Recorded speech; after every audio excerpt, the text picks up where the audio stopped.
Right. Good day, everyone. Now, I wasn't originally going to do this.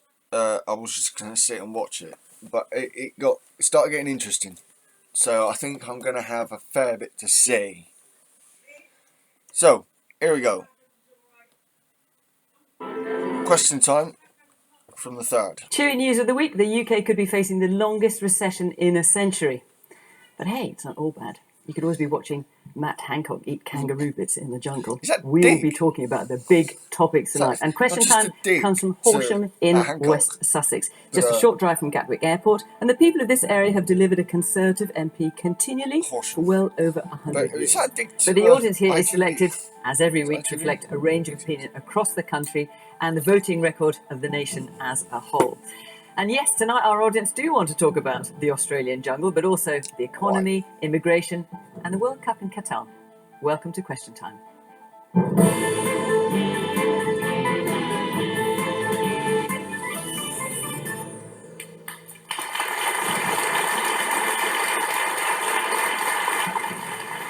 tonight's panel, the Home Office Minister, Chris Philp, who is number 2 in the Treasury to the then... Okay, it's already happening. Chris Philp is a disgusting worm. I really don't like him.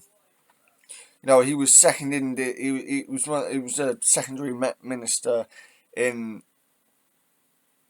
the Treasury when Liz Truss fucked everything up. He's in the Home Office where Suella Braverman is being a complete psychopath, and he's defending her every move. So this guy is a disgusting worm. I don't like this guy. He just cannot tell the truth, and it was so fucking funny watching Mick Lynch tear him to pieces live on TV. Chancellor Kwasi Kwarteng in Liz Truss's government. He was also previously a minister for tackling illegal immigration. Oh, that. Well, Labour is... Oh, you were brilliant at that job, weren't you, mate? Peter Kyle. He's been an MP for 7 years, and for the past year, he's been Shadow Secretary of State for Northern Ireland. He's also spoken publicly about his struggles with dyslexia in the past.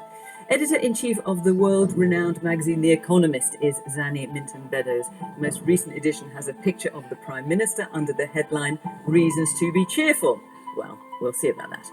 Lord Stuart Rose is a Conservative peer and has vast experience in the world of business and retail. He's been CEO at Burton, Argos and M&S, among others, and is now chairman of Asda, the UK's third biggest supermarket. And George the Poet is an award-winning artist, rapper and podcaster. He's a well-known social and political commentator, often using his distinctive musical poetry.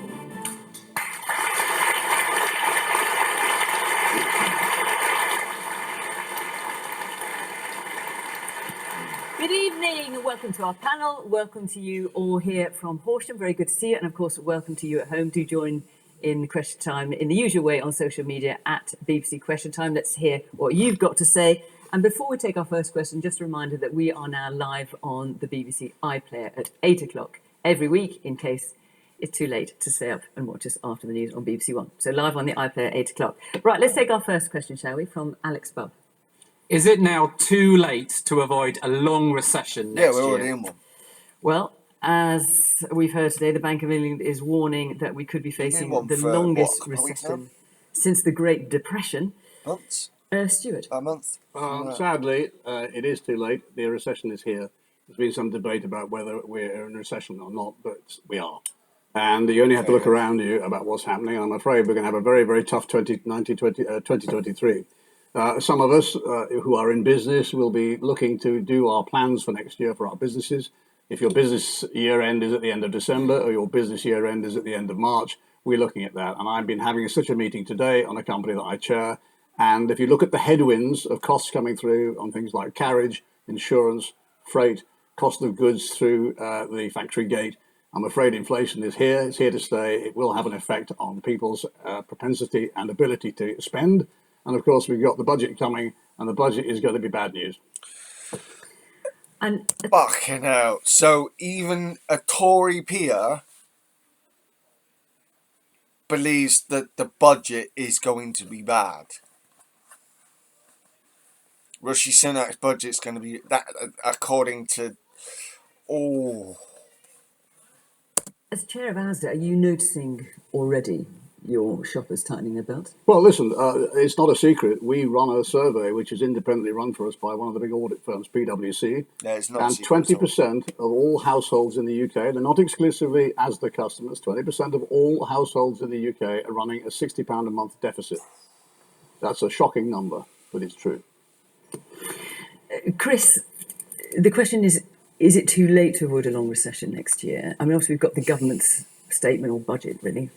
Might as well call it by what it is, on the 17th of November. Is there anything that we can expect that's going to make things any better? No. Look, I mean, I think Stuart is right to say that we are in difficult economic circumstances. Andrew Bailey made the same point today when he announced the interest rate change. Of course, this isn't unique to the UK. We see similar issues around the world. But As I'm pretty sure Fiona was about to say, yeah, but we've got it worse than pretty much the rest of Western Europe. So fuck off, dude. We've got it worse off than the rest of the G7. Reasoning is because of Tory government. Andrew Bailey did also talk about a UK premium and the UK's position standing being damaged by the Truss government. And of course, you were a great supporter of that government. I have to say, you're here. You were number 2 in the Treasury. You presume you're horrified by what the government is suggesting now. No, look, I think what Rishi Sunak is doing since being elected. Are people going to pull Fiona Bruce up for being lefty?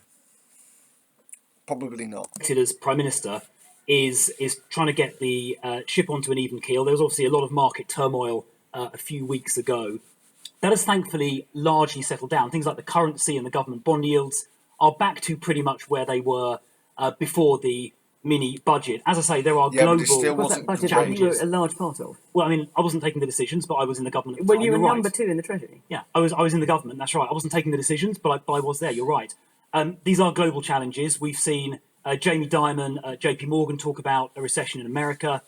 The IMF just a short while ago said a third of global economies are going to suffer a recession. So that doesn't we are in explain difficult circumstances why we here are and being elsewhere hit in the worse world. than The question is, what can we do others. about it? And there are some things the government, both the immediately previous government and indeed Boris Johnson's government, And you'll get have done to try and idiots. You get especially these idiots trying to say, "Oh no, we aren't being hit worse than others." Yes, we are. Fucking complete denial of facts. make things a bit easier for households. I mean, Stuart mentioned the pressure a minute ago. So that's things like, the energy price guarantee to stop people suffering those £5,000 or £6,000 energy bills. It wasn't. It's not even a guarantee. Because if you use more than the average, you're still going to be paying that extortionate amount.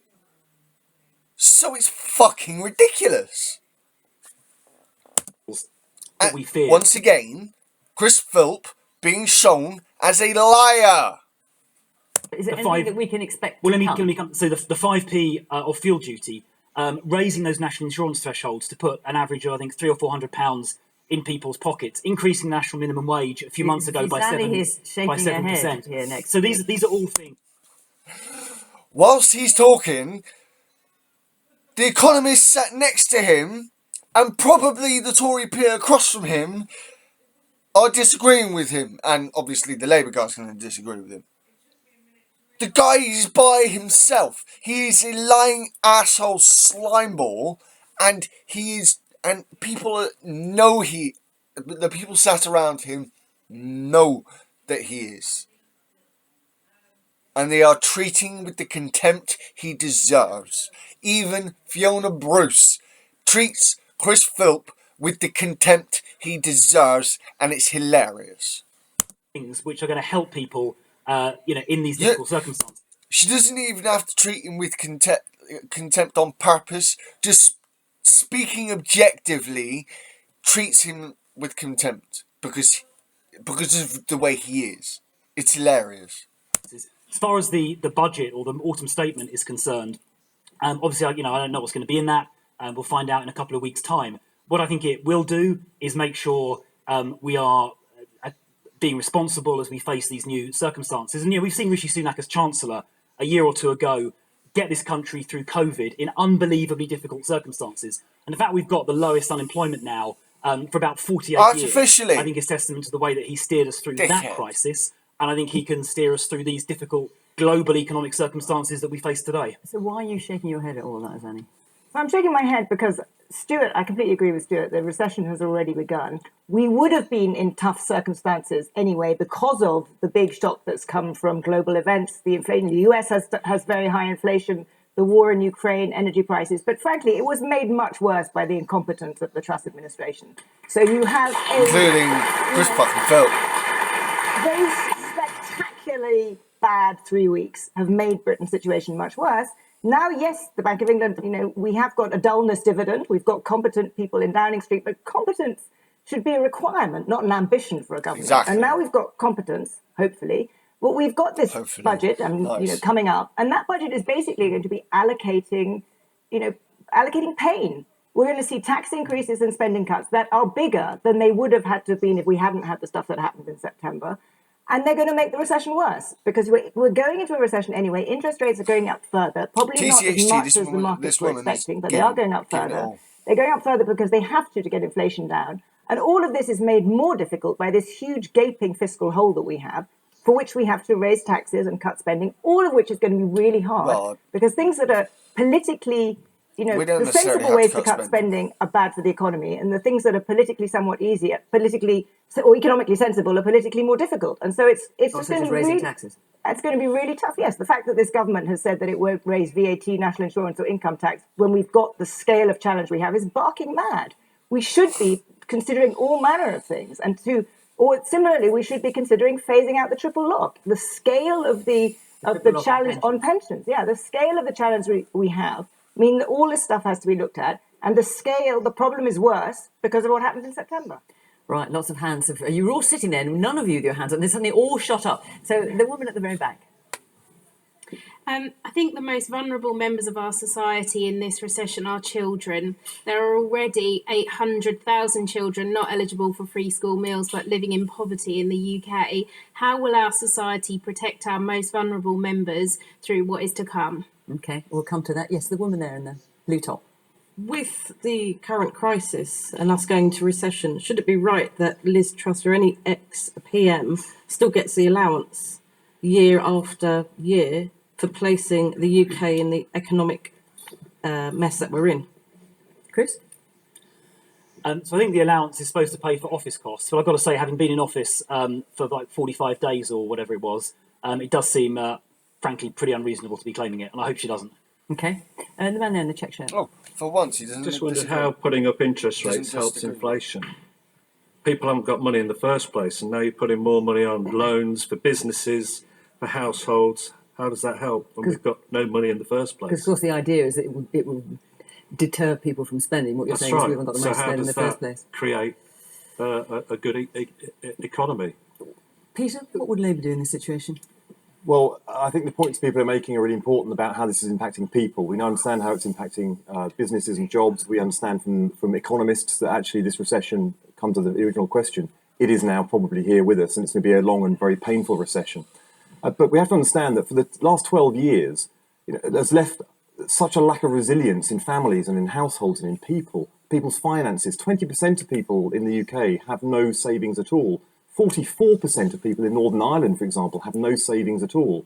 And just in the last few weeks, and as a result of the catastrophic decisions that were made in Downing Street and being paid for by workers up and down the country, people are paying an extra £500 on their energy costs. People are paying another, if you live in this part of the country, £695 on their mortgage. This is a Tory premium on mortgages that is being paid for up and down our country by 2 million people whose mortgages are due to expire at the moment. So the thing we have to do is stabilise the economy. That means having a plan, which we have, means all of our plans and policies are fully costed, so the markets can see where the money is coming from and how we're going to pay for plans. So I'll give you an idea. Exactly, because what we're talking, what we're being softened up for. Well, no, what we're hearing is that, what's coming out of the Treasury.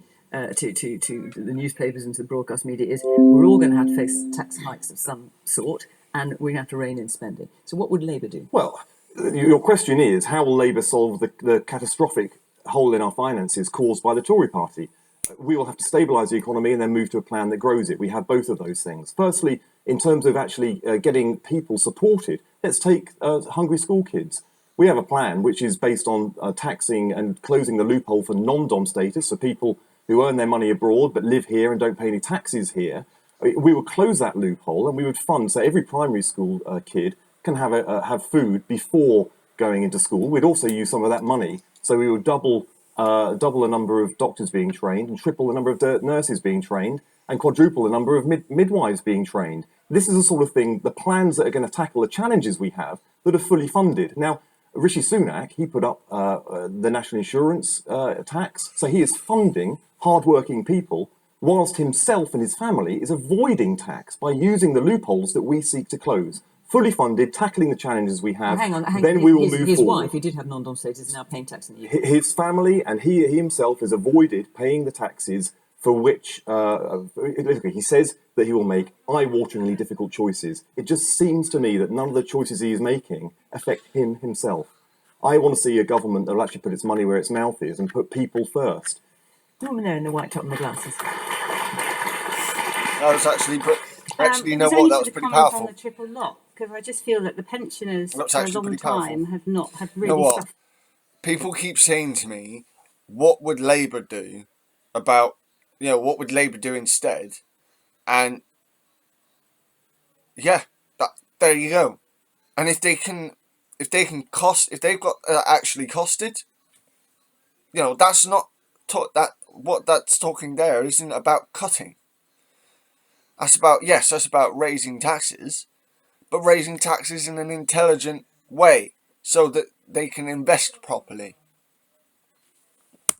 There's been no return on their investments because the interest rates have been so low, and that was promised in order to try and help pensioners keep abreast of everything. So there comes a point where they keep taking the brunt of it. Isn't it time that they've served their dues? They put a lot of money in over the years that they deserve to be looked after better than they are. Okay, and the woman there in the striped t-shirt. Why doesn't the government go for what is politically popular and put another tax, a windfall tax, on the energy companies? Right, and the man there in the spotty tie. The Labour guy nodded at that as well, Right, so I'm was guessing that is also part of a Labour plan.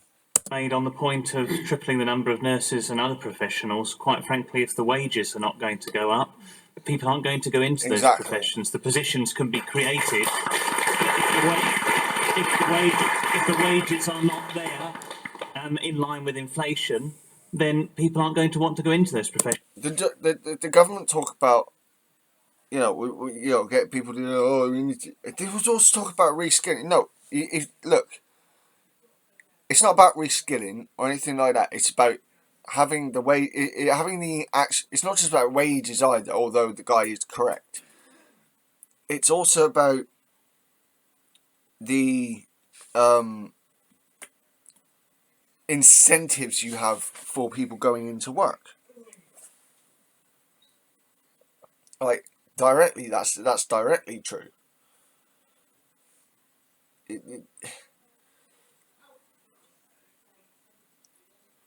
For example, you don't incentivize school children to go into work by making them go on, say, mock interviews and then not letting them do work experience. It's kind of sending mixed signals, don't you fucking think? That's just my experience. So, and it's not like I'd done anything that bad. So, and my mock interview went extraordinarily well. So, and I was not given the opportunity to do work experience. Not that it wasn't that I didn't put any effort into it, because I did. I wasn't allowed to. There's a difference. It's ridiculous. So, you get Tories saying deregulate. No, we need better regulation. Not more or less, better regulation. So it's no good saying that the numbers will be tripled. Okay, George, I haven't come to you yet. What's your response to this question? Is it too late now to avoid a long recession next year? I think the anxiety that a lot of people in the country are feeling is that we're heading for another round of austerity. We're hearing already talks about cuts to essential services, which have seen us through a pandemic, and as the gentleman just said, involve the labour of so many decent, hardworking people who are unrecognised, uncelebrated throughout this difficult period. And no, I actually agree with the point that Peter was making in terms of the double standard of government talking about sacrifices that we will collectively make when all the measures seem to be avoiding the obvious, taxing the people that need to be taxed to raise the revenue that will actually make a difference to how this country weathers the forthcoming storm. So what you're saying, you want to tax, put more tax on people who are better off? Yeah, more tax on people who are better off. And that's it's like talking to a brick wall with this government, but it's well, you've got a member of the government saying. here. Talk to Chris. Yes, Chris. Tax the people that need to be taxed. Well, I mean, let me try and answer the question. Oh, so you didn't want to tax the better off more. You want to tax them less. So that got reversed. I mean, you've got to be very careful. If you push the any tax rate too high, you risk obviously driving people away. Some people have a choice about where they work. So you've got to be careful you don't push it too far. The top 1% of earners earn about 12% of all income. They pay about 28% of all income tax. So 1% of people paying 28% of all tax. So that is quite progressive. You know, richer people paying a lot more. Conversely, at the bottom end of the spectrum, people earning lower wages. We've successively lifted the thresholds. So now the first £12,500 of income, you don't pay a single penny of income tax, you don't pay a single penny of national insurance. And that obviously disproportionately benefits people on lower incomes, exactly as George was quite reasonably suggesting. Then why are we still being hit harder? We've also, so those thresholds were, when we came into office a few years ago, like 6,500. They've been doubled, which is way, way higher than inflation. We've also massively increased the minimum wage, introduced by Labour, but massively increased under this government, again, to help people who are working hard, struggling to make ends meet. It was £5.93 an hour when Labour left office. It's now £9.50 an hour, getting on for doubling. I'm pretty sure it's going to go up a lot more in the near future as well. So those are all things. I mean, you're making a fair point, George. We're trying to lift people out of tax on lower incomes entirely and put up the minimum wage to make sure people who are working hard, doing the right thing, actually earn a decent wage. I have a question. You said that you got to be careful how much you push people in terms of high income earners, and you don't want to chase away the money that they might bring to this country. How much do you think you have done? Like, when you consider that the top 10th of earners in this country, the gap between them and the middle 10th is now, I think, 1.2 million per adult. You know, there's been an expansion of wealth inequality. Pearson's come loose. That was unnecessarily difficult. Anyway. In terms of the assets?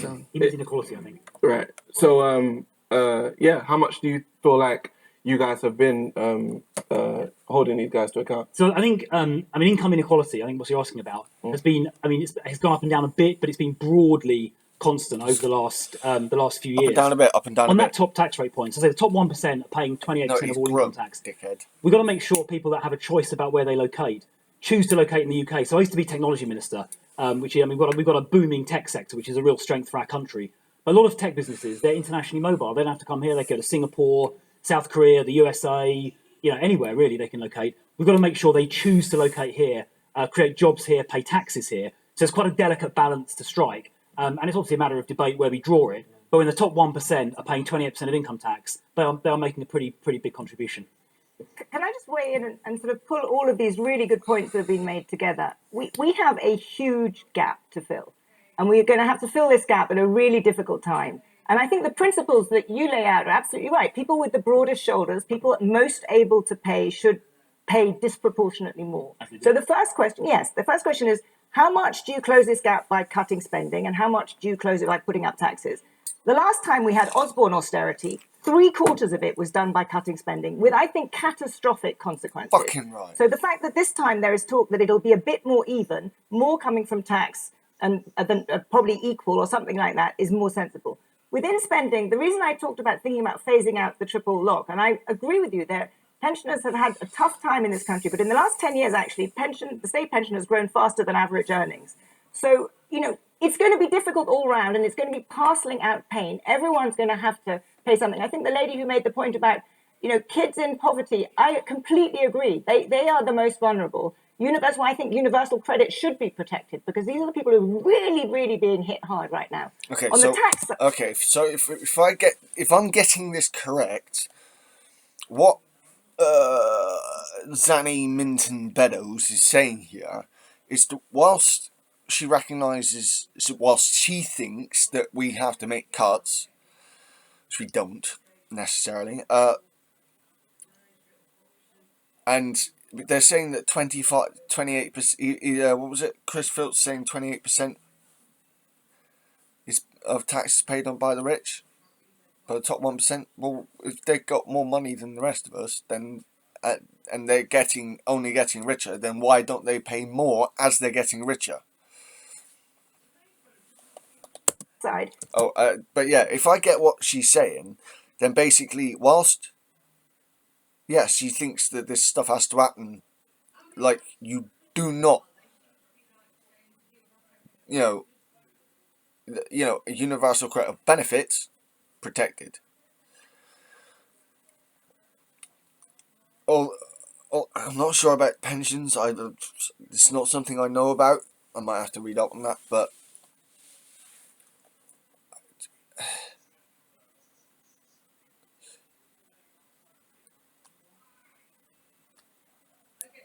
she's not making the same point that Chris Philp is, which is weird. It's great to shoulder more for people at the very top, but it doesn't raise you enough money. Ditto windfall taxes. I agree. There's a case for expanding windfall taxes. It's not going to get you the amount of money you need, which is why I came back to something like the income tax. We're going to have to do something of all of this. There isn't like a single silver bullet that can solve this. No, you're absolutely right. No, it's not about having a single approach. And even the Labour dude was listing off a bunch of different things that Labour would do to help mitigate the situation we've got going on. All very intelligent people. Not silver bullets. You all run your own budgets all and you these all know what's happening. Are coming Put in this a different way. We've got an illness and we've been to see the doctor and the doctor says you're ill. The doctor says you're going to have to take some medicine and the medicine's not going to be very pleasant. But if you take the medicine for a period of time and you take it early, you'll get cured and you'll get better. The longer you leave taking the medicine, the worse you're going to get and the pain's going to get more unpleasant. So it's quite a simple fact of life. All of us ought to be carrying the burden. I agree absolutely with your point, George, and everybody else's, that those who are better off ought to carry a bigger burden. I am chairman of a company where many of my customers are at the bottom end of the income scale, and I worry about them. And of course, we're trying to do what we can to protect them, and that's what government is there to do. But we can't get away from the inevitability, if I might say so, of dealing with the problem that we have got today. And the gentleman asked a question, why do we have to put interest rates up? We have to kill demand at the moment because that is feeding inflation. And then if you get through that, i.e. the medicine, and you stop taking it, the doctor will say, right, well, you're going to get some exercise and you'll feel better. Can I just quickly say, very quick, it will be quick, but Chris, you seem to have forgotten that 6 months ago that you were the government that put taxes up to the highest point in 70 years. And you put the tax burden up most on those on medium to lower incomes. Yes, but then he was in the government that wanted to cut taxes, only briefly. It was like 2 minutes ago. Then he was in the government that blew a hole in our finances, crashed our currency, crashed our borrowing costs, and now we're spending £18 billion just servicing our debt as a result of that, and that's money spent on nothing.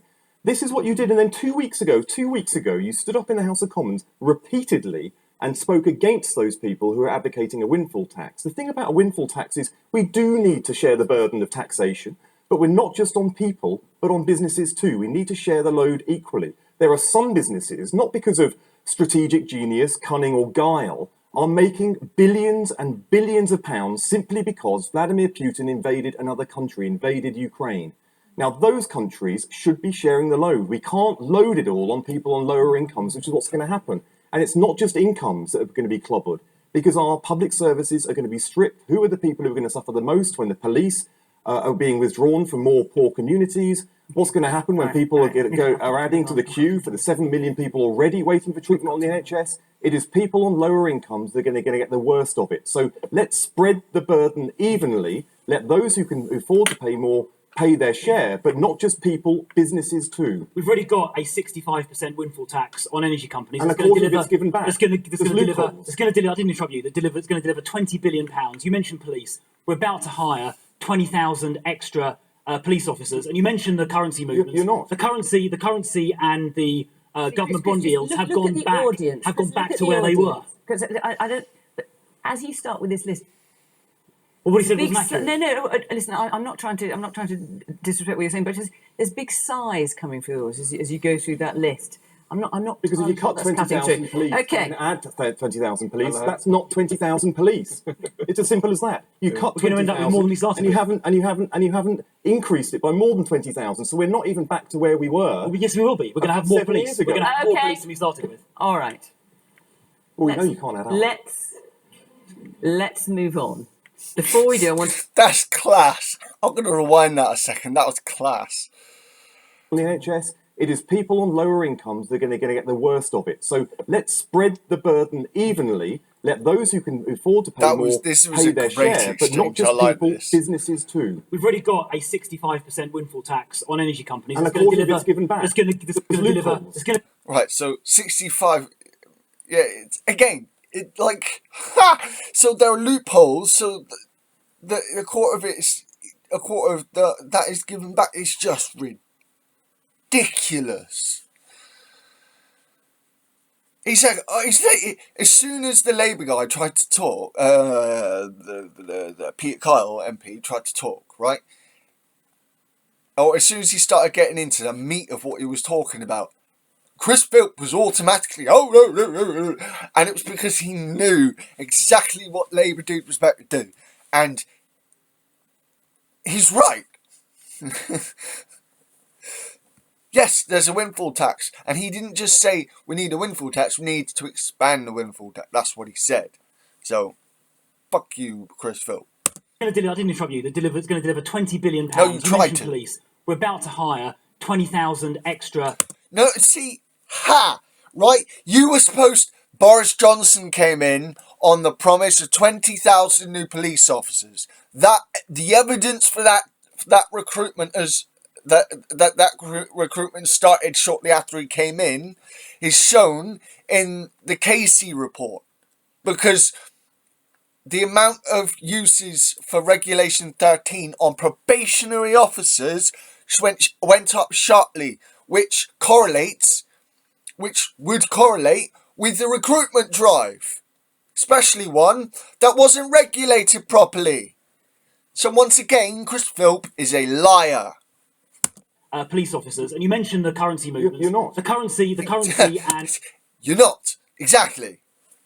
The government bond yields have gone. You want people talking, saying I have plenty on the left saying Labour aren't an effective opposition. Fucking do one.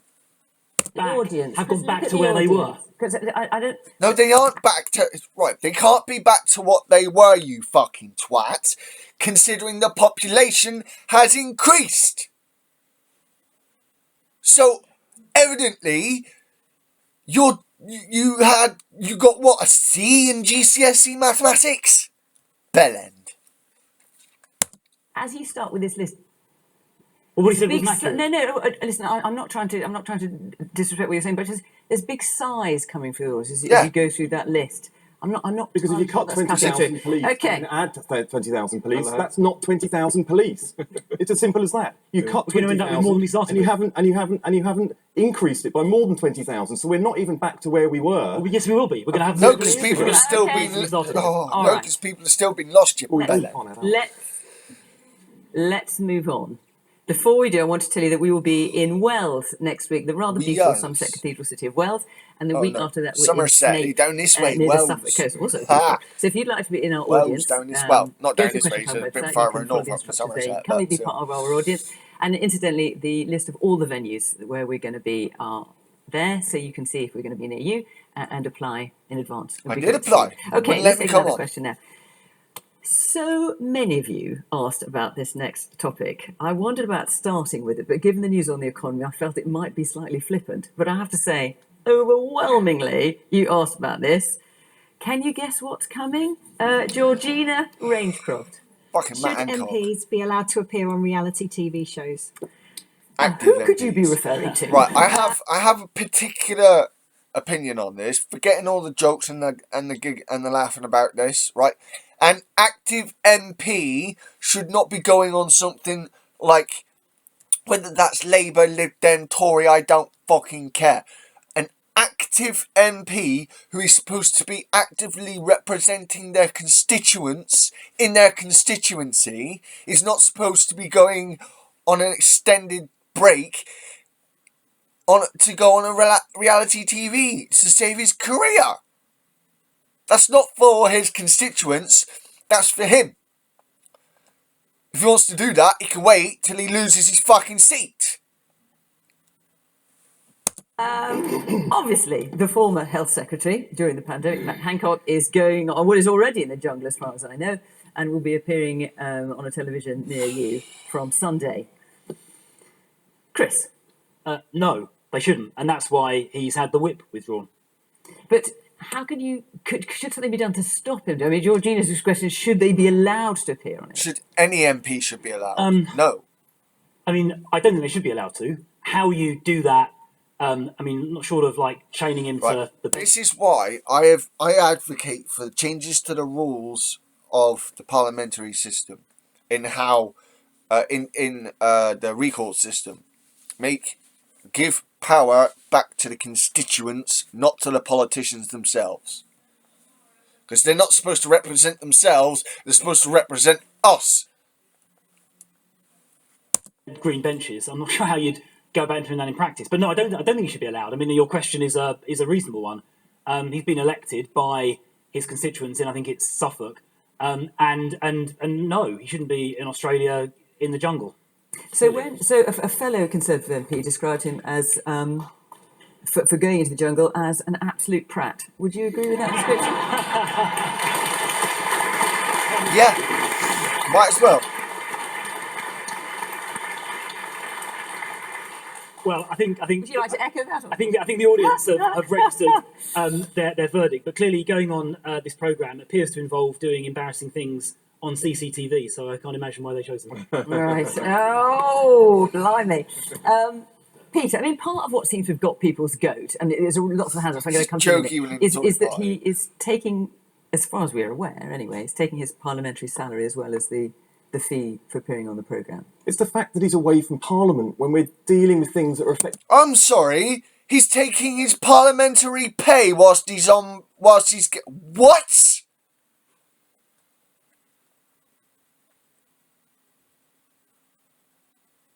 I mean, I should not really be surprised at this point, but, like, why is he still getting paid when he's not doing his fucking job? It's not like he's on paternity leave or some shit like that. What? Yeah. Sorry. Interruptions. Peter, I mean, part of what seems to have got people's goat, and there's lots of hands up, so I'm going to come to you in a minute, is that he is taking, as far as we're aware anyway, he's taking his parliamentary salary as well as the fee for appearing on the programme. It's the fact that he's away...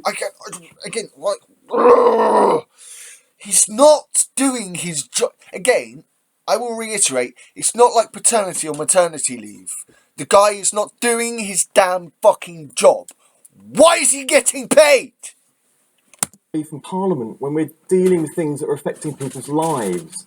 He's there, he's earning a lot of money, £400,000 for doing it, but he is an MP. I'm sorry, fucking what? What? What the fuck? And he still gets his parliamentary pay packet? That was elected, and this is an incredible job, being an MP, and it's the people who are going to be turning up to him, turning up to his surgeries, and he's not there. It's people who'll be writing to him, knowing that he's in a jungle somewhere else. He should be there, and yes, he's had the whip taken off him, but you know, this is about people. Again, this is why I advocate for a change to the parliamentary system where we, the constituents, if there is a course more like this, rather than they have to have done something criminal, that they can be recalled from the decisions from the constituents.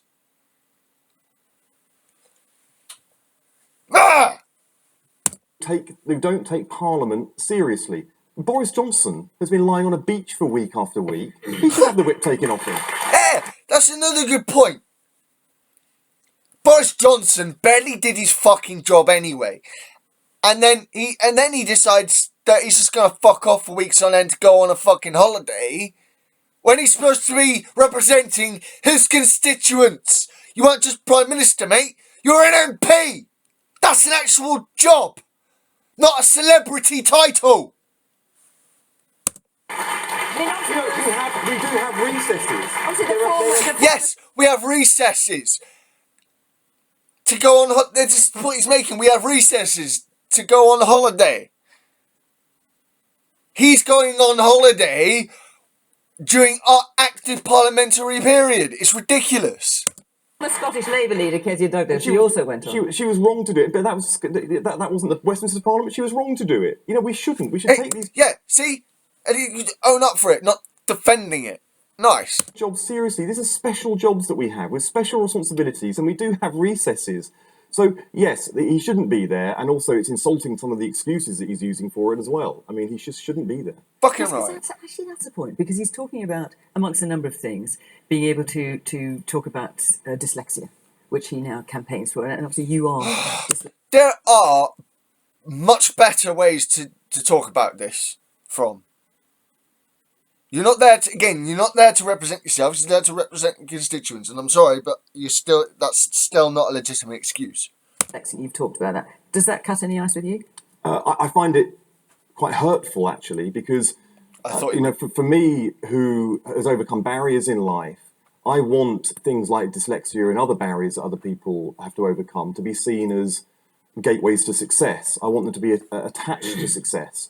So when I see Matt Hancock getting into a storm and suddenly throwing out dyslexia, I see someone who is using dyslexia and barriers and challenges as a shield. I see someone who is attaching dyslexia to failure.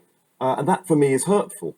I think he is wrong to go there. I think he's wrong to throw that excuse out there. If you want to champion dyslexia and other challenges people face, well, there's a great place called Parliament to do it, where you can actually make laws that make things better for people. Where he's supposed to be doing his damn fucking job. In the green shirt with the poppy, yes.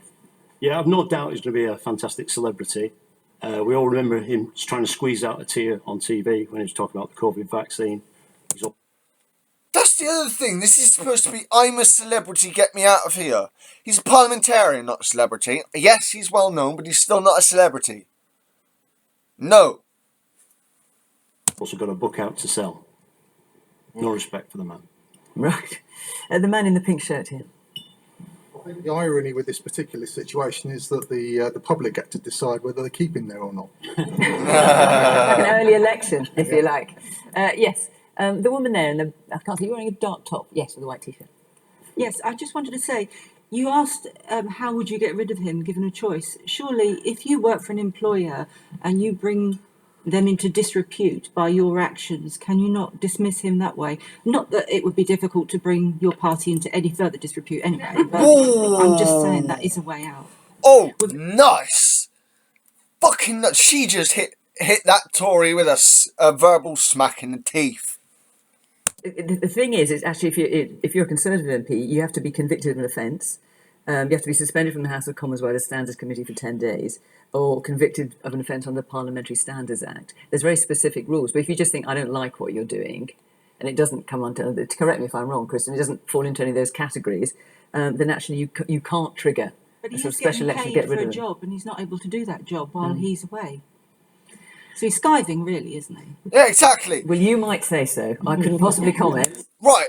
Yeah, but I suppose she's got to be careful, I suppose. But like, this woman is exactly right. He's skiving off of work. He should not be getting his pay. He should be removed as an MP. There should be a by-election. He claims he's going to have some kind of hotline to his constituents should it be required. I'm not entirely sure how that will work. Bullshit. George, I mean, just looking at this more broadly, MPs have second jobs. Don't all shoot me down. I'm just putting a point of view. Is it that significantly different? Yeah. Yeah. Fucking yeah. Duh. fuck's sake, that was a stupid question. I really don't want to dwell on this one for too Innit? long. I don't think it's even newsworthy. I think it's an embarrassment. I think it's an insult. Fucking yes, George the poet. We reflect what the people here want to ask, and lots of them want to talk. Of course, yeah. It's a talking point, and that's it. That's all it is. It's just a fucking talking point, and a shite one at that. So I think the main reason he shouldn't be doing it is because he's doing it in parliamentary time when he should be working for his constituents. Exactly. As I say, and But that is the point. not yeah, trying no, to draw no, the I was going to comparison. say but- you're right. MPs have second jobs, and if in his own time he wants to go off and be on this show and be a prat, fine. But the reason I think it is wrong is because he should be there for his constituents. More broadly, we are kind of torn in this country because we've long thought that being an MP is somehow a kind of amateur thing that you combine with doing another job. And if we think that's wrong, then we should professionalise politics more. We should give people the resources to run parliamentary offices and do all of that. And then it's okay not to have a second job. I have some problems with some of the second jobs that MPs have. I actually think being a prat on a TV show is possibly less bad than, lobbying for companies. So I think in the grand scheme of things that they do. I am loving this girl. Yeah, and but there are some things that are not sort of quite on the edge of that. Some of the things that MPs do and no one worries about are actually quite problematic, I think. So if you want to move away from that, which I would be in favour of, then have a more professionalised being an MP. But there is one thing that you lose from that, which is that I think some MPs who have, whether they're in the healthcare system or whether they're lawyers, they bring a sense of connection with the rest of the country and what real people in real jobs are doing. And I think we would lose that. So there is a real trade-off here. Okay. Woman in the front here in the green top. I really think that this is just another example and sum up all the failures of the government, one after the other, consequently for the past 5 years, I think. I would like to say he should be in Parliament. He's been elected by his constituency. He should be there working for them. Going on a show like in the jungle, he should be doing it in his own time after he's finished to do his work as an MP. But he has promised that time to his constituents and he should be there. So this to me sums it all up. There is no talent in this government at all. I really feel that the fucking yes. Including Chris in there. I'm talking to Chris as well. I think that there is no talent whatsoever. Yes, she's directly talking to all Tories in this. You are all shite. Conservative government, one after the other, has been an absolute shamble, failure after failure, and in all of this, really, leadership has been completely missed. I really miss, in the sense, Gordon Brown, because I could actually see the leadership in him sometimes. Much more than this government. I'm tempted to say... I am actually surprised the name she came up with was Gordon Brown. Fair enough. Now tell us what you really think, but I think... just out of interest... I mean, I say we had so much from you on this particular subject, and it was pretty clear the way it was going.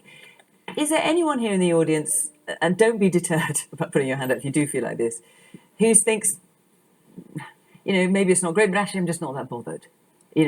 Frankly, yeah. Okay, the man there in the blue shirt. There's a couple of man in the blue shirt. Yeah, so I mean, while he's obviously doing something which is just for his own gain, but it's he's got the ability to at least talk to people and change their opinion of him.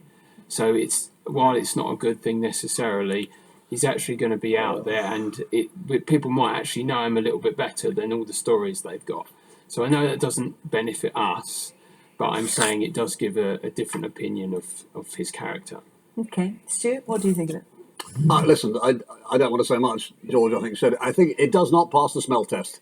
Right, he should look himself in the mirror and say, "Is this what a parliamentarian who's got bigger responsibilities should be doing?" I mean, don't forget, of course, Nadine Dorris did it, and then she became Culture Secretary. Listen, I'm not supporting any of these people. At the end of the day, we know perfectly well why he's done it. This is what pissed. I swear, about at the time that Nadine Dorris was made Culture Secretary, a lot of people were pissed off about that fact because of the bullshit with I'm a Celebrity. He's done it for the money. And actually, I'm with you, Peter. Just dress it up as saying, I want to go and talk to dyslexics. It's just a joke. Right. Okay. I think we've covered that subject. For Yes, now, I'm going to move finally. on and take another one, which is from Mark Jenkins. With the number of people arriving in the UK by small boats reaching record levels, is our current asylum system in crisis? Well, let's just remind ourselves what the Home Secretary, Suella Braverman, has said about that. She has said the system is broken, illegal migration is out of control, and she also talked about an invasion on our south coast. That's how she described it. George? The question the gentleman asked is the asylum system in crisis. It would appear that the Home Office's capacity to deal with the applications that it's receiving has reduced. I believe the Home Office is not doing the best job of processing the applications that are coming through. But not only in that, terms it's doing of the a worse language job of than what it was. invasion and scourge that has been used by the Home Secretary, this is language that justifies violence against asylum seekers, against refugees. It is completely devoid of its global context. There are real long-term forces that drive migration from the same parts of the world, the poorest parts of the world, the parts of the world where we get cheap labor and cheap resources to allow us to live comfortably. So the system that continues to drive that migration definitely is broken.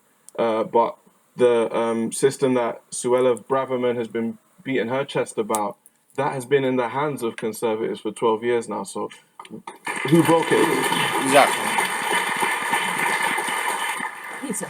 Don't smell it, don't it? Yeah, I mean, clearly, it isn't. The system is That not is working. actually Mark is that joke. That everyone remembers that old joke of whoever smelt it dealt it, right? I find that absolutely hilarious in this situation, given that the Tories are the ones that are always going on about immigration this, immigration that. So yeah, it's double down on this case. Whoever smelt it dealt it. You fucked it up. You broke it. right to put it in those terms, but You didn't care about it. When we come to Chris, he'll explain that the left system it to is get broken. I hope he will explain who broke it. Now, let's just look clearly at what does work when it comes to migration, when it comes to people who seek refuge in our country. The first thing that works is actually supporting people in country, development work, sometimes military support. When you're looking at Afghanistan, when you withdraw those things, people sometimes flee. Yes, The second, fairness, let me Peter, just finish the point. When there are wars going on, UK government's not be able to stop wars. What keeps people, what supports people to stay at home is supporting them at home in development work and sometimes with military support as well. When people do leave and they travel through multiple countries, what works secondly is working with those countries to support people to stay where they are or to redirect and support them and have a very clear pathway forward that is a functional way forward. When people get into boats and come across, or they get to the channel to start coming across, then you have the third challenge that we have. The only thing that deters people from coming across in the channel is knowing that there is a functioning system at the other side, and they will be treated fairly but very swiftly, and those who do not pass the legal test to remain. This is why, if we actually went into agreement with the French last year about having centres set up for the migrants and the refugees, this would likely be less of a problem this year. But they didn't or next year, but they didn't fucking bother because they don't care. The Tories want this migrant mess, so they have a villain to fight. They want the Tories feel best when they feel like they're fighting a war. And they will pick a fight with anyone to try and make them the boogeyman. I am worried about us pagans becoming the boogeyman again. I really am. Are returned rapidly. It is the only thing that deters people making that case. Now, the number of people who are making that journey across the channel has quadrupled in recent years, and in the same time, the number of people being processed has halved. So the system isn't working. When the Prime Minister Rishi Sunak certainly talked in the summer about wanting to put a cap on numbers, Suella Braverman has again said she wants to bring numbers down. David Cameron famously talked about tens of thousands. What's Labour's position on numbers? Well, I've just explained that Labour's position on numbers is making a functional system, so there are fewer people who actually want to cross the channel in the first place. Every single stage I've just described, Labour has a plan for, sort of returning development support, do you have an idea in mind of what kind of numbers you would find acceptable? We would never. So things like Afghanistan will always happen. Things like Ukraine will always happen. So I can't say what the numbers of people who are going to seek refuge in our country. And this is the boom factor. I am pissed off with so consistently how many do Labour think is. That's not the right question. It's not a question of how many is the right amount, because that kind of thinking is what leads to this kind of mess. Is going to be in 2 years' Partly, time. But having a functional system means you can control the system, because I believe that people now believe that it is out of control. Now, I think the government here, they are getting things wrong. They think that actually being tough is what they want to do, but they're actually being nasty. They don't understand the difference between being tough and being nasty. What is tough is getting a system that actually works in place. So what we want to do when it comes to the criminals who are involved in this trade, because it's become a trade, because it is such a broken system, we want to scrap the Rwanda scheme, set up with the money a program, a cell within the National Crime Agency that can root out and tackle the criminality. We will work with our partners abroad to arrest people who are involved in this trade abroad, and we will do so if they ever set foot on our soil here and they're engaging in criminal activity. We will give them the resources to arrest them here and make sure that trade is shut down. Let's hear from our audience. The man there. There's a hell of a lot more effective. This isn't meant to sound flippant, but I had a wonderful holiday in Albania this summer. And I have to tell you, a sample of one I know. But when you look at the people that are coming from Albania and how many individuals that are coming, and I don't see the issues, or I didn't see the big issues in society in Albania. Because you're a tourist. It won't work if you start poking people in the eye, the Albanian Prime Minister in the eye. You want to get him on side so you can get these guys back to where they should be. The woman there. Yes. Instead of sending them back to Rwanda or Paraguay or somewhere, why don't we put them to work while we're finding out if they're allowed to stay here? I'm sure there'll be lots of skills involved in these people, and we could actually put them to work. Nobody's even thought about that. We just cage them in a prison. You do make a very good point, if I might say so. It's one of the nonsenses that we have these people sitting here. We're paying £7 million a day to keep them in hotels, and we don't let them go to work. There cannot be a way that you cannot say, here is an identity card, go out, report every week, and come back. In the meantime, go and earn some money, give yourself some self-respect, and add something value to the community, and prove why you should have a right to stay here. Yes. But let's just go back to the basics. I'm not attacking you, Peter, because I think your party is doing some quite good things at the minute, if I might say so. And that's the Conservative peer. It's your fault, it's your fault, it's your fault, it's your fault. If I could take you back 20... That's... from a Conservative peer. But let's just go back to the basics. I'm not attacking you, Peter, because I think your party is doing some quite good things at the minute, if I might say so. From a Conservative peer? I'm not sure if that's an insult or a compliment, actually. And that's a Conservative peer saying that to you. But I think we should get away from this playground chat. You know, it's your fault, it's your fault, it's your fault, it's your fault. Because I could take you back 25 years about immigration, and I think you might have been in charge. Not you personally, but your government. The immigration has been around for thousands of years. There's been immigration. People come here. Treating immigration like a problem. That is the problem. Who have got no food, no water, no education, no prospects for their children, and no way of bettering themselves, that want to come to a better place. My father was an immigrant to this country. My mother was an immigrant to this country. I probably wouldn't get in today, or they probably wouldn't. So let's not knock it. We've done that.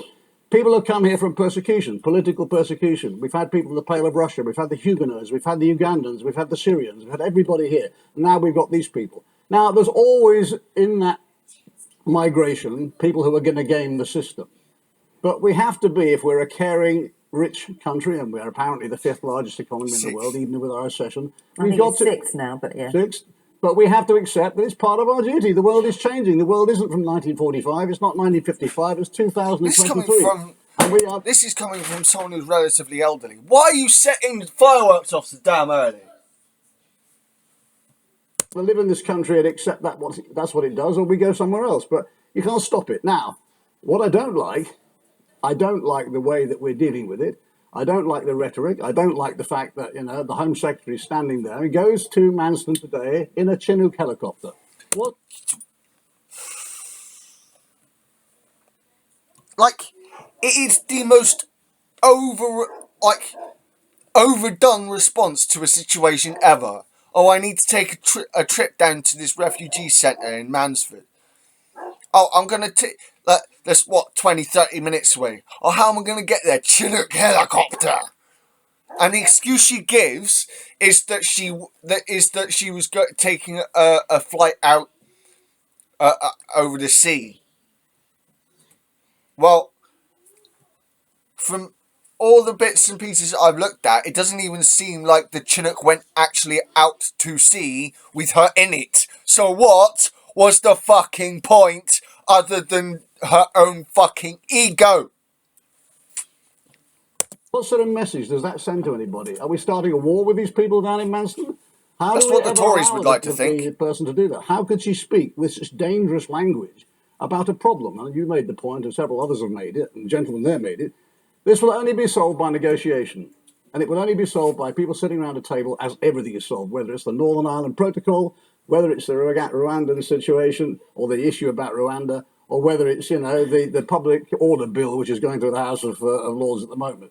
All has to be sat down and talked through very carefully. But we are a compassionate, caring country. We are a big country. We do need these people. And irony of ironies, having come out of Brexit, dare I mention the Brexit word, we're short of labour. Mm-hmm. We need these people. So I'm going to go a little bit further before I get shut up by Fiona. I was thinking, so you were trying to bring someone else in. Many people who voted for Brexit are the people who are now complaining that they can't get their apples picked or their cherries picked or this picked. Lots of... Oh, and pretty much the entire audience is clapping at that. That's hilarious. Able-bodied people came to this country every summer. They did heavy work. They did pick our fruit. £75 million of fruit and veg rotted in our fields this summer, right? It's they did that work at wages.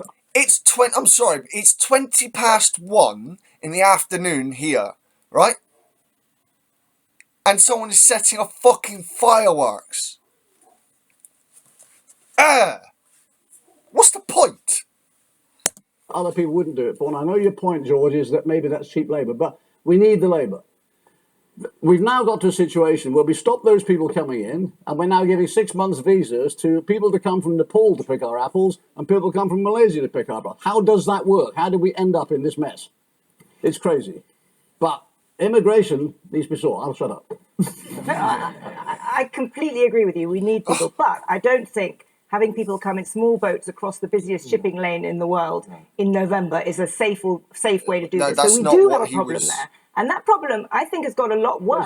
Sorry to interrupt. That would be solved if we hadn't stuck two fingers up to our French and Dutch and German and Italian colleagues for 5 years, because they basically said, Monsieur, it's your problem. Yeah, we're in violent agreement. This has got much, much harder, frankly, since Brexit. Violent agreement. When we were part of the European Union, asylum seekers had to register in the first country they came to in the European Union, and they stayed there. Now they come, they want to be in the UK, they make that journey. We have to work with the French. They didn't have to stay there. There was nothing saying that they couldn't then move on to the UK. But they have to claim asylum. To claim asylum, they have to go back to the first country that they came to in the EU.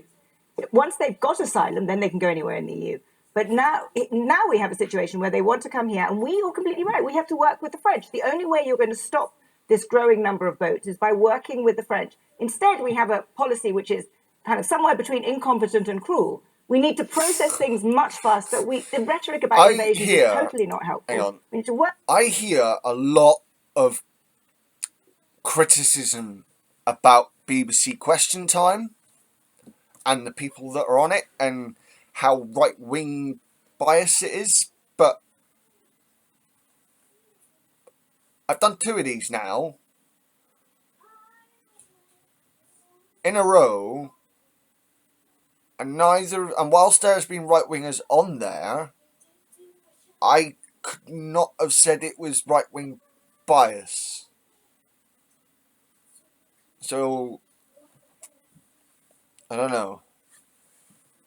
Work with the French, process asylum seekers so that people who are able to be here can have their things processed quickly and then they can join the labour force and work. We desperately need these people. And people who are not able to be here, economic migrants who we can't take all economic migrants. They are moved back very quickly. But Rwanda, Paraguay, whatever, these are non-solutions from a government that is really trying to be performative and not try and deal with the problem. Yeah, just one last thing.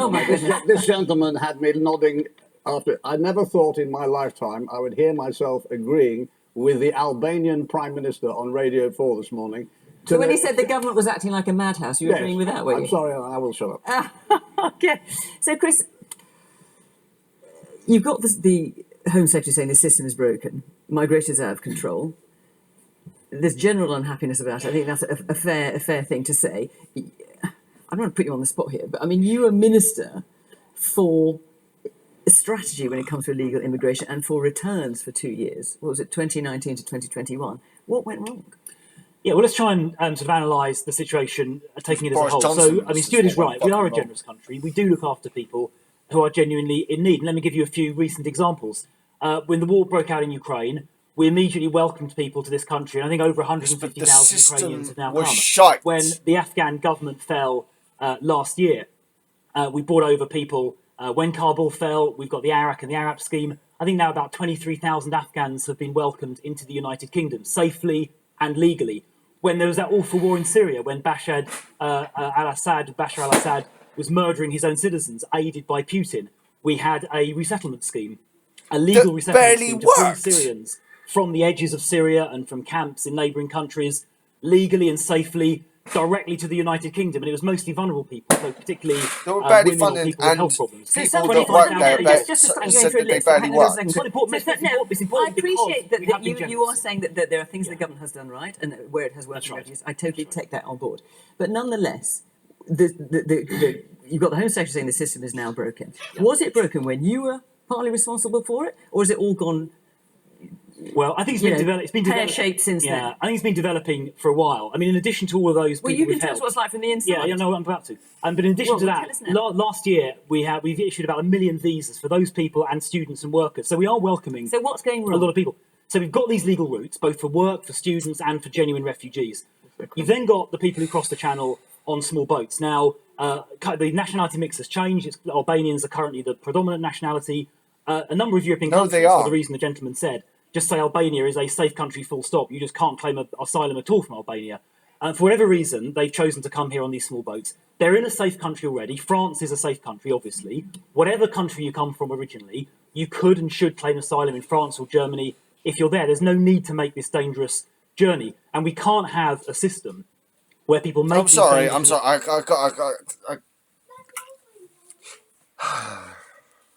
They feel it's safe there. Why are they still trying to come here? Answer the question. Don't try to invent an answer. Answer the question properly. Don't try to just invent the answer.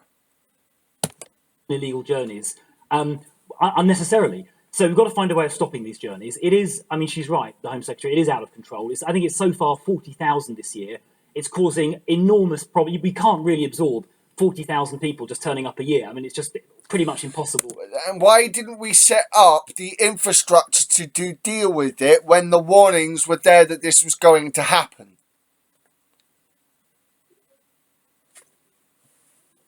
To deal with in any kind of sensible way, just from an operational perspective. So how do we go about welcoming people who have legitimate reasons, the ones I just mentioned a minute ago? I didn't even mention the guys from Hong Kong, but stop the illegal ones. And I think what about this idea that Stuart suggested we have, that, and actually came from the Prime Minister of Albania as well. He said, look how Germany sorted it out.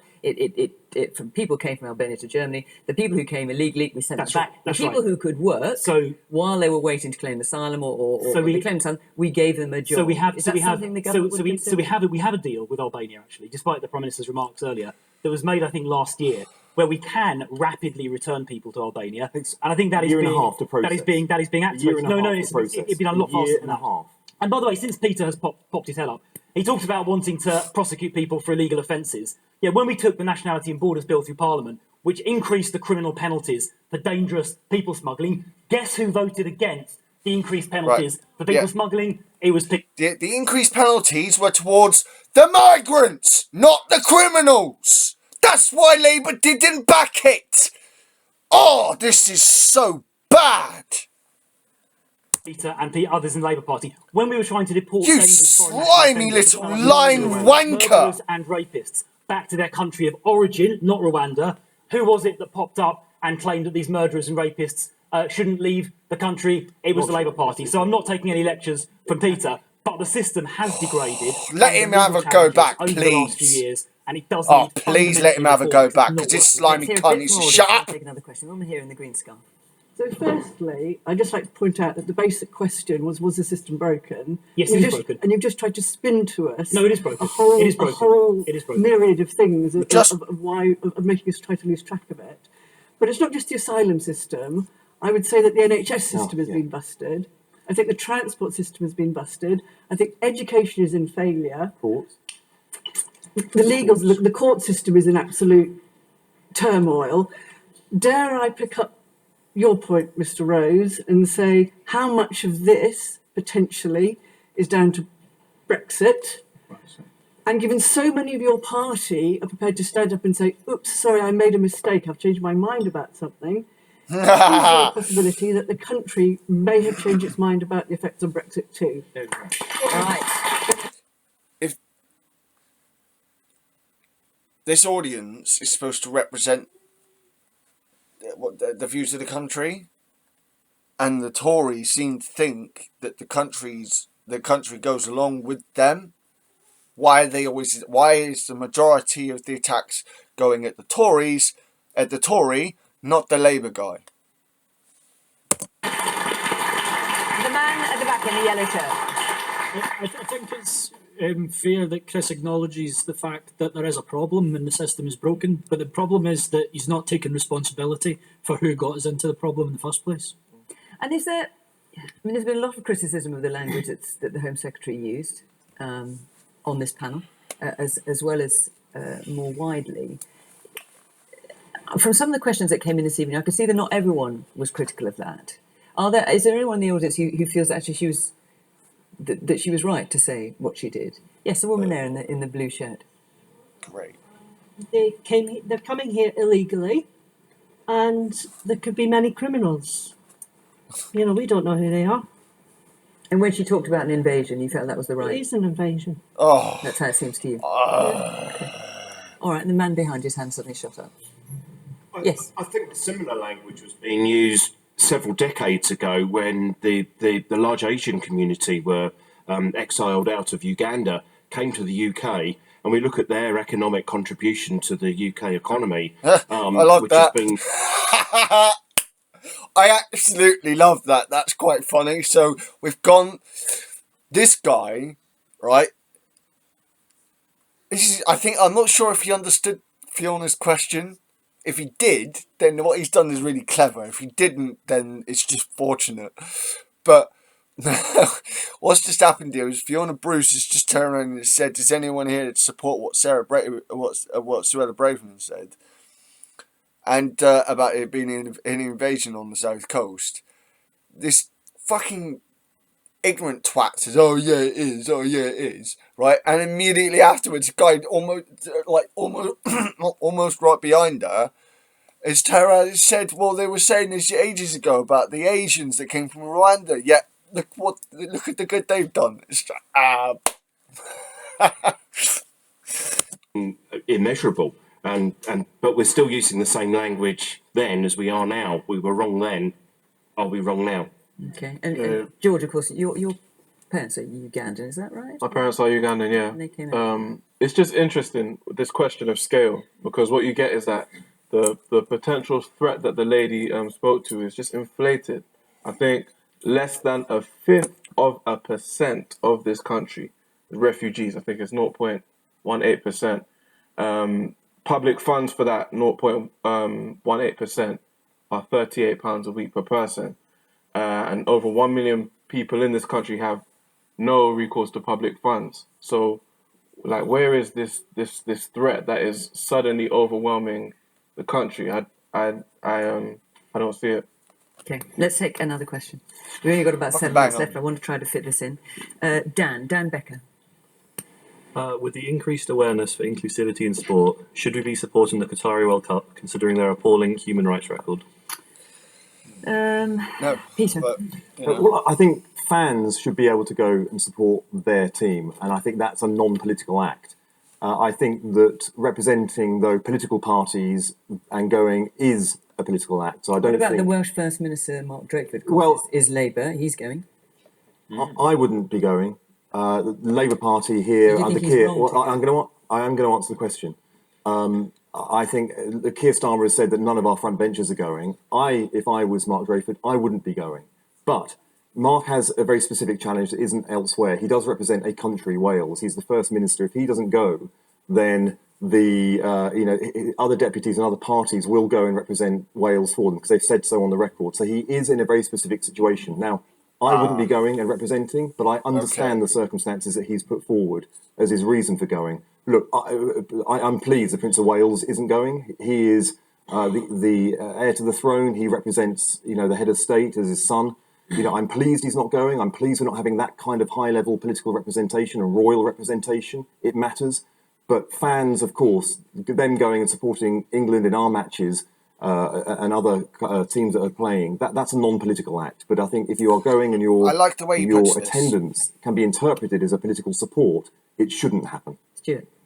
I think I broadly agree. I mean, we can't stop fans going. It's their sport. I think we should just do it in a low-key way with the politicians. Yeah.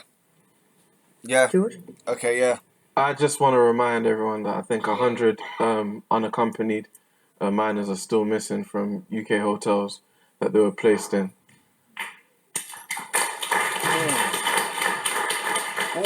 So yeah, broadly, Britain should think about its track record in terms of what it deems appropriate. We have a very friendly relationship with the Saudis, who are obviously it's not a like-for-like comparison, but there are a lot of reports of human rights abuses, migrant workers' rights abuses in that region. But I also take the point that it's footy and it's not political for a lot of people. And what did you think of the Foreign Secretary's remarks, James Cleverly, when he talked about, encouraging fans to be respectful? Talking about the fact that homosexuality is illegal in Qatar, and he was saying, with a little bit of flex and compromise, it can be a safe, secure. Right, sounds apologist. Yeah, sounds apologist to me. I wouldn't have said that. So, I don't know. Well, Chris, what do you think he meant? Nah. I don't know. There's a lot of digs towards Chris. I don't. So I probably take a slightly different view actually to what James said. I think if somebody happens to be gay and goes somewhere, they shouldn't anywhere in the world feel they have to hide that, because it's a basic freedom and a human right to be able to live how you want to live. And I don't think anyone should feel under pressure to do anything different. And in terms of supporting the World Cup, politically or otherwise, should we be doing that? Well, I think it's obviously a forum where world leaders are likely to congregate. We've already heard. So will the Prime Minister be going? I don't know, to be honest. We've heard Peter Kyle a second ago make the case why Mark Drakeford, as a representative of Wales, should go. You could obviously make similar arguments. Well, you said you understood why he was going. I think you were justifying. I put his perspective forward. Yeah. I said I wouldn't go. No, you said that. That's right. But you explained why he was going and why it was useful from a Welsh sort of national perspective. And I can see why it might be useful for ministers of Western countries to go and to meet others and so on. He should? Who? The Prime Minister. Do you think he should go? I think it's up to him. He needs to make a judgment about whether there are people there he needs to meet. And like to say that range of Labour diplomatic considerations to trade off. It's not a decision I have to make myself because I haven't been invited. Okay. Man there in the blue cap. Yes, you, sir. I think this issue of the World Cup being held in Qatar, I think it is already like a non-issue. It's a non-issue? Yeah, it is a non-issue because recently I saw the interview by one of the Qatari leaders, and he said that everybody is welcomed in the country, but as long as you respect their culture, because they've got a different mindset there. So I don't think that that this World Cup, I don't think I don't think it should be banned. You don't think it's Yeah, I that big a think, deal? Okay. yeah. I wonder if what this guy is trying to grasp at is it our place, given our Western standards, that we consider other cultures. We think that other cultures should behave the same as us. There is a whiff of imperialism about that, sort of. It's uncomfortable. Yeah, I think everybody going there. That's Yeah, an should go uncomfortable with point, like an but open mind that this is a different country. Otherwise, if you're gonna talk about like banning countries, then we end up banning many countries that I don't think that they're gonna have a chance to host this World Cup. Okay, the woman here in the front. As an avid football supporter, I find myself actually torn with the World Cup. Quite clearly, it's going to a country that has astonishing views on human rights. And as a queer woman or member of the LBQ, I will struggle to see players who I respect to the Premier League actually stand in a country and know that it's okay and feel it's okay to take away what we're supposed to be great about this country, and we're going somewhere that we're going to normalise crime, pain, and just in the name of a game, and it's supposed to be okay. Sandy, we haven't got much time left. What are your thoughts? So I think for me the biggest question is why on earth Qatar is hosting the World Cup in the first place. I think that's the real... Yeah. It has to be said that if Qatar wasn't hosting the World Cup in the first place, this would be a non-issue, as the other guy said. But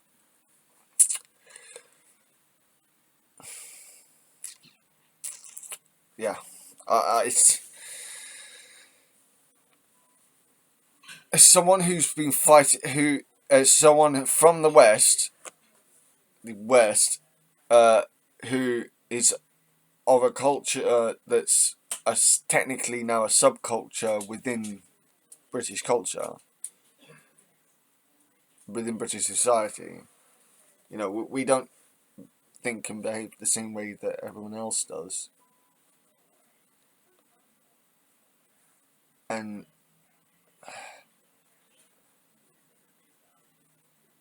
you know, we can have views like thinking that yes, there should be some controls to migration, but at the same time be a socialist. There are a number of people who told me that I'm not a socialist because I believe there should be controls on migration, which I think is stupid. That decision having been made, I do think there is something about supporting a British team. And politicians often go to places where there are terrible human rights records. And I think the important thing is to stand up for the kind of values that Britain stands for and make them very clear. It's similar. If I'm right on this, it's a similar way. It's a similar thing with Olaf Scholz of Germany going to China, challenging them, whilst trying to keep some trade to make sure that there's. How are you supposed to calm things down if there's not at least one friendly door open? If all the doors are shut, where's the path for progress? While you're there. But I'm leery about saying politicians should never go to places where games are held where there's terrible human rights record, because in the end you're there to support and bolster the British team, and it's a loss to the UK if you're not going there. But so I think it's happening there. I think it's actually okay that Mark Drakeford's going. I would make it a fairly low-key representation, but I think it's okay that they go. But then when you're there, stand up for the liberal values that Britain stands for. Right. There's a number of you want to talk about it. I'm afraid our time is up. And time's up here. Anyway. But yeah. Oh, right. Okay. That was pretty good. Chris Philp is such a consistent liar. Like, he actually is. I would hate to be. I don't know. It'd be a cross between hate and love being across the panel from this prick. because I could not help but call him a lying cunt to his face. I really couldn't help it. Probably why they didn't let me on BBC Question Time, but fuck it. Anyway, this is yeah. Labour have plans. They actually have got plans in place. So I'm not going to take either from the left, the centre, or the right any accusations that Labour don't have a plan for what's coming, for what to do next. So,